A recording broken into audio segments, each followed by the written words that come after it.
Tháng năm vô tâm lẫn trên nếp nhăn song thân, ta ngoảnh sang đã hai mấy, ôi thời gian trôi qua nhanh. Dừng chút thôi, mọi mệt quá rồi, tự ta nói chuyện có tính có hay chăng.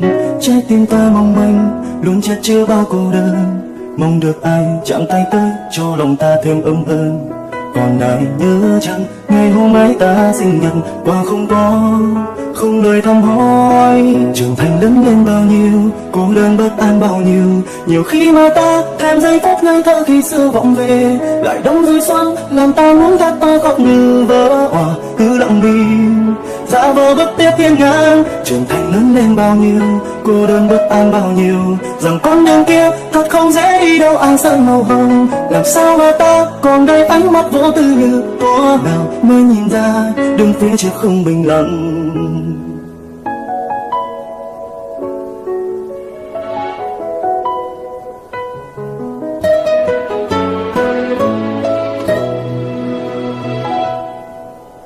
Trái tim tôi đau, kỷ niệm hôm qua này đâu, sao để lại một nỗi nhớ để giờ đây tôi phải quên.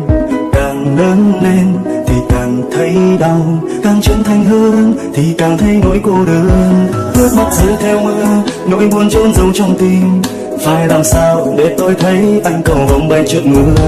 Rồi rằng trái tim không thể cứng giấu được ánh sao trời, phải làm sao để mình không lớn. Trưởng thành lớn lên bao nhiêu, cô đơn bất an bao nhiêu, nhiều khi mà ta thèm giây phút ngây thơ khi xưa vọng về.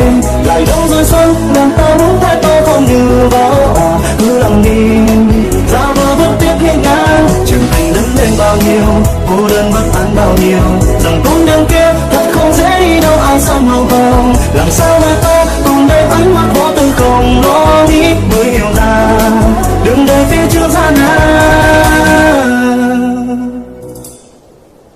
Tháng năm vô tâm lẫn trên nếp nhăn song thân, ta ngoảnh sang đã hai mấy, ôi thời gian trôi qua nhanh.